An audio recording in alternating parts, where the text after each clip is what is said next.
کہتی ہیں کہ سنا ہے جب کوئی لوگ جنت میں جائیں گے تو ان کا نفس نکال لیا جائے گا،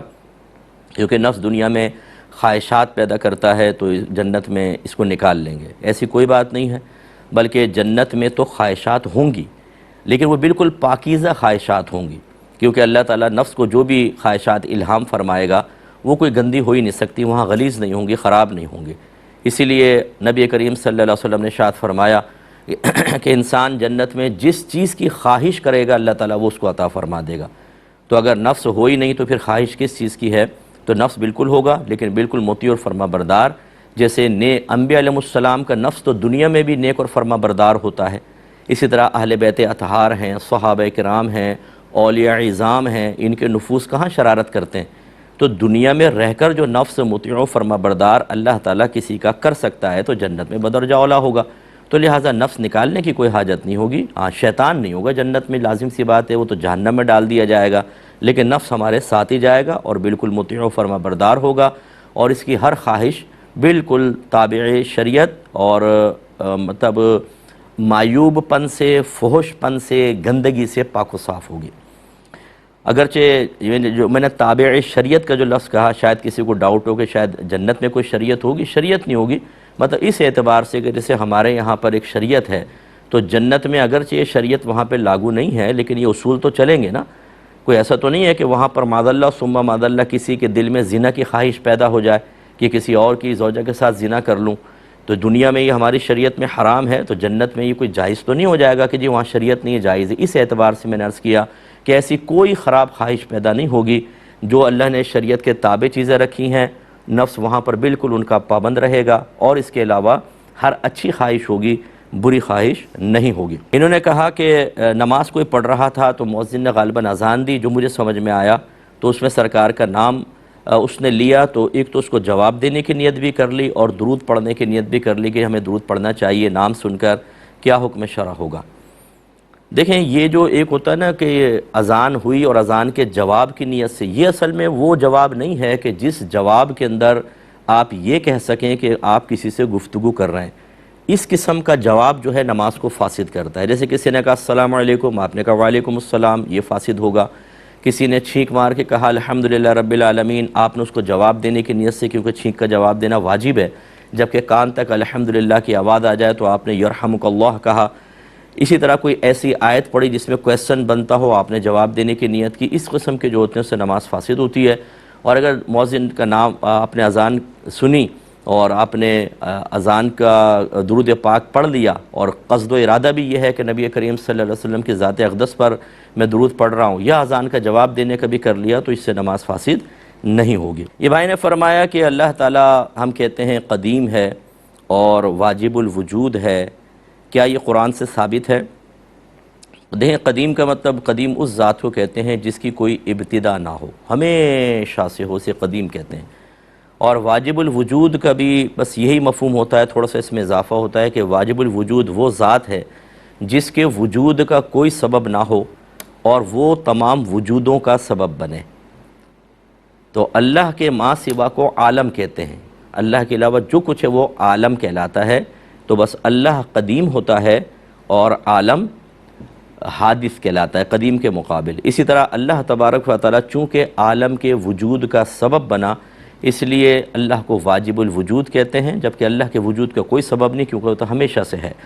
اور عالم کو ممکن الوجود کہتے ہیں۔ اور آپ قرآن کے اندر پڑھیں، بے شمار جہاں جہاں اللہ تعالیٰ نے اپنے خالق ہونے کا ذکر کیا ہے تو وہاں پر یہی تمام چیزیں مقصود ہوتی ہیں۔ اسی طریقے سے جہاں پہ اللہ تعالیٰ نے آسمان و زمینوں کی پیدائش کا ذکر فرمایا، وہاں پر سب یہ مفاہیم اخذ ہو سکتے ہیں۔ اور باقی یہ کہ جو اس میں تفاصیل ہوتی ہیں وہ یقیناً عقل سے ہی ثابت کی جاتی ہیں۔ اللہ تعالیٰ کی ذات اور صفات کے بارے میں قرآن و حدیث نے بہت ہی اجمالی بیان کیا ہے، کیونکہ ان پر غور و تفکر کروانا یہ مقصود شرعی نہیں تھا۔ یہ تو جب یونان سے منطق اور فلسفہ عربک میں کنورٹ کر کے عربوں کے درمیان عام کیا گیا، یہ چونکہ عقلی علوم تھے تو انہوں نے اللہ کی ذات و صفات پر اپنی عقل کے اعتبار سے اعتراضات کیے، تو ہمارے علماء اسلام مجبور ہوئے اس بات پر کہ پہلے منطق فلسفہ سیکھا، پھر انہی کے اصولوں کی روشنی میں بہت سارے عقائد جو اللہ کی ذات اور صفات سے متعلق تھے ان کو جواب دینے کے لیے وضع فرمائے، اور اگر ان کو عقائد کو نہ وضع کیا جاتا، ان کی وضاحت نہ کی جاتی، تو ذات باری تعالیٰ پر اعتراضات ہوتے، اللہ کی صفات پر اعتراضات ہوتے، اور آنے والی نسلیں اللہ تعالیٰ کی ذات و صفات سے بدظن بھی ہو سکتی تھیں، بدگمان بھی ہو سکتی تھیں، غلط عقیدہ رکھ کر اپنی آخرت کو برباد کر سکتی تھیں۔ اس مجبوری کی بنا پر انہوں نے اپنی عقل سلیم سے بہت سے عقائد کو ثابت کیا اور دلائل قائم کیے ہیں۔ میں نے پوچھا تھا کہ جو عقائد عقل سلیم سے ثابت ہوتے ہیں، کیا ان کی تفصیل جاننا ضروری ہوتا ہے یا تفصیل قرآن و حدیث میں ملے گی؟ دیکھیں، جیسے ابھی آپ کو سمجھایا کہ جو چیزیں عقل سلیم سے ثابت ہوتی ہیں ان کو ثابت کرنے کی ضرورت اسی لیے پیش آتی ہے کہ قرآن و حدیث کی نقول میں وہ چیزیں موجود نہیں ہوتی یا تفصیل سے نہیں ہوتی ہیں۔ اس وجہ سے پھر علماء اسلام جو ہیں وہ عقل سلیم سے عقائد کو وضع کرتے ہیں، دیگر علماء کے سامنے پیش ہوتے ہیں، متفقون علیہ، پھر وہ عقیدہ عوام تک پہنچایا جاتا ہے۔ جیسے اللہ تبارک و تعالیٰ کی ذات قدیم ہے،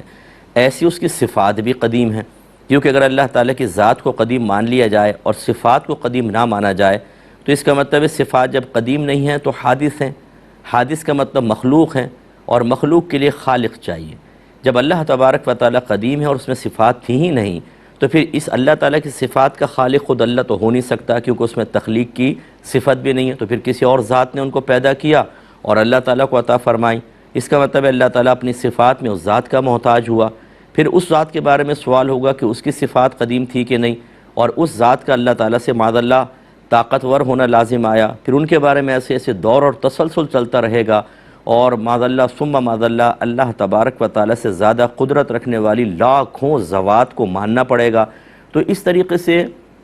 اگر عقل سلیم سے بہت سی چیزیں ثابت نہ کی جاتیں تو یہ منطق اور فلسفے والے اسی طرح اعتراض کر کے ہمارے عقائد کو بھی بگاڑتے اور دیگر مسائل پیدا ہوتے۔ اس لیے جو چیز عقل سلیم سے ثابت ہے بس اس کو وہیں تک محدود رکھے، نقل کی طرف جانے کی پھر حاجت نہیں ہے۔ ہاں، بعض چیزیں ایسی ہوتی ہیں جو نقلاً بھی ثابت ہوتی ہیں اور علماء احتیاطاً عقلاً بھی ثابت کر دیتے ہیں، ٹھیک ہے، وہاں تو ایسا صحیح ہے، لیکن جو صرف عقل سلیم سے ثابت ہے تو ادھر جانے کی ضرورت نہیں ہے۔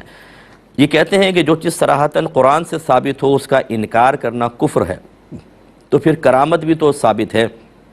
اس کا انکار کرنا کیسے کفر ہوگا؟ جیسے سکندر ذوالقرنین کی ہے، یا آصف بن برقیہ نے ملکہ بلقیس کا تخت وہ پلک جھپکتے میں لے آئے تھے۔ دیکھیں، مسئلہ یہ ہوتا ہے کہ کرامت یہ جو دکھایا گیا کہ آصف بن برقیہ وہ لے آئے، اس کو کرامت کہیں گے؟ یہ قرآن کہتا ہے کہ کرامت کہیں گے؟ اصل مسئلہ یہ ہوتا ہے کہ یہ تو ہم نے ایک اصطلاحی نام رکھا ہے کہ اگر نبی سے خارق عادت کام کا ظہور ہو، یعنی ایسا جو عادت سے ہٹ کر ہے جس کا مقابل لانے سے عام لوگ عاجز آ جائیں، ہم نے اس کا نام رکھا معجزہ۔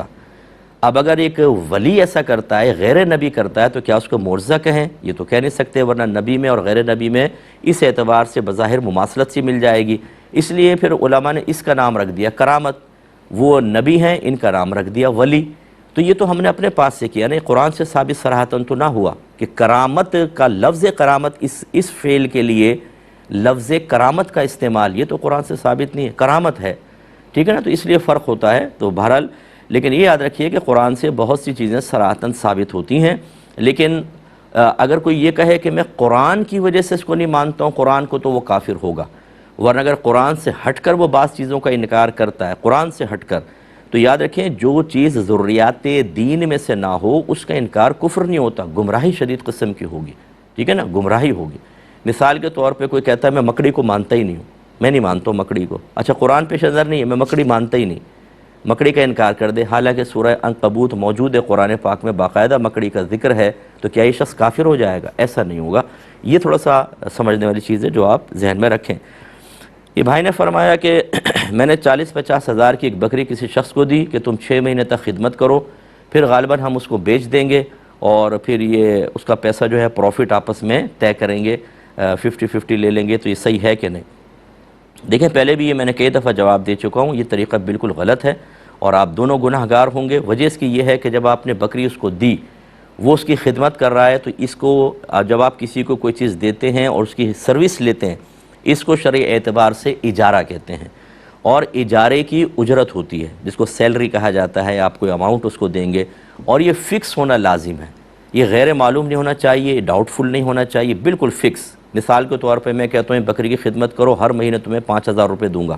یہ فکس ہے، یہ بالکل ٹھیک ہے۔ اب آپ نے کہا 6 مہینے خدمت کرو، اب وہ کتنی خدمت کرے گا، کتنا چارہ کھلائے گا، اس کے بعد کتنے کی بکے گی، پھر اس کو کتنا پروفٹ ہوگا، یہ سب کا سب غیر معلوم اور مجہول اس قسم کا اجارہ فاسد ہوتا ہے۔ آپ بھی گناہ گار ہوں گے، وہ بھی گناہ گار ہوگا۔ اگر آپ یہ کہتے ہیں کہ ہمارے ہاں تو سب جگہ ایسا ہو رہا ہے، تو سب جگہ لوگ نماز بھی نہیں پڑھ رہے ہیں۔ اپنے گھر میں ہی دیکھ لیں آپ، ایک نمازی ہوتا ہے، باقی سب بے نمازی، تو کیا بے نمازی پن بھی جائز ہو جائے گا؟